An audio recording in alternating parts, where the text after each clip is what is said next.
Hola mis hermanos y a los que están compartiendo en esta hermosa vigilia, los saludo a todos en el amor del Señor. Les vengo a compartir datos importantes basados en la palabra de Dios que serán de bendición para sus vidas. Lo primero que haremos será despejar nuestros oídos, quitar la venda de nuestros ojos para poder escuchar, ver y sentir lo que Dios quiere decirnos por medio de esta palabra. ¿Sabías que Dios es trino? Pues se compone del Padre, del Hijo y del Espíritu Santo. Jesús en Juan 10:30 dice que Él y el Padre uno son, y en Juan 15:26 dice que enviará al Consolador, el Espíritu Santo, que proviene del Padre. Tomemos como ejemplo una vela encendida. Esta vela contiene 3 elementos: cera, mecha y fuego. Hablemos metafóricamente que esta vela es Dios. La cera sería el Padre, la mecha el Hijo y el fuego el Espíritu Santo. Los 3 elementos conforman a Dios.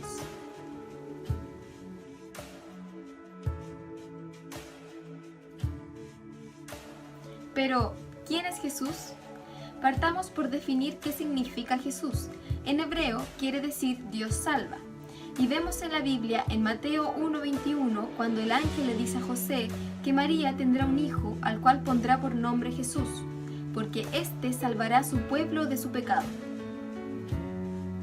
Entonces Jesús es el Hijo unigénito de Dios que vino a la tierra y se hizo carne para salvar a toda la humanidad.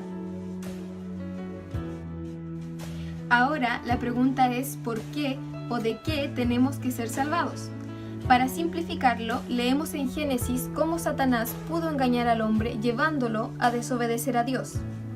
Romanos 6:23 nos dice que la paga del pecado es la muerte. De esta manera, Satanás tenía a la humanidad sumida en el pecado y en la muerte.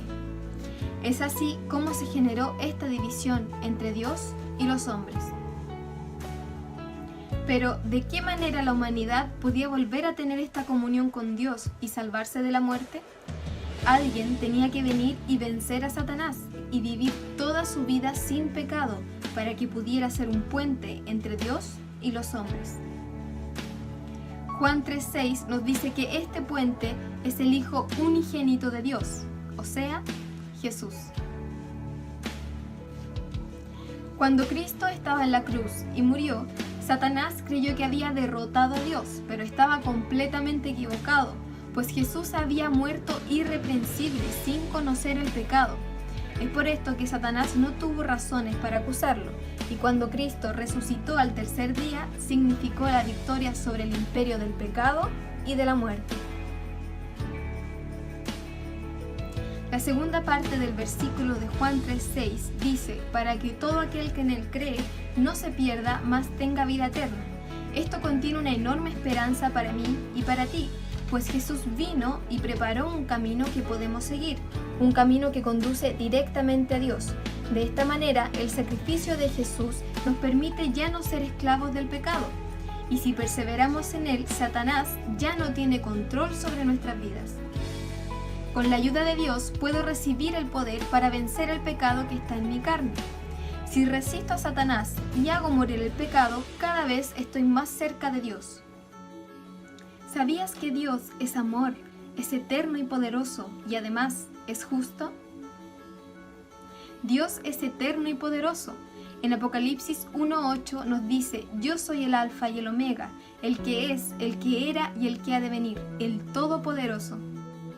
Dios es justo. En Isaías 30:18 nos dice, por eso el Señor los espera, para tenerles piedad, por eso se levanta para mostrarles compasión, porque el Señor es un Dios de justicia, y dichosos son todos los que en Él esperan. ¿Sabías que todos somos pecadores? Dios nos dice en Romanos 3:23, por cuanto todos pecaron y están destituidos de la gloria de Dios, siendo justificados gratuitamente por su gracia, mediante la redención que es en Cristo Jesús. ¿Qué significa esto? Significa que la única manera de ser perdonados por nuestras maldades es a través de su gracia, un regalo que Dios ya nos dio, por el cual no tuvimos que dar ningún pago, pues Jesús pagó todo por nosotros el día que murió en la cruz. Te preguntarás, ¿cómo puedo llegar a ser un hijo de Dios y a estar más cerca de Él? Lo primero que debes hacer es tener fe. La fe es la certeza de lo que se espera y la convicción de lo que no se ve.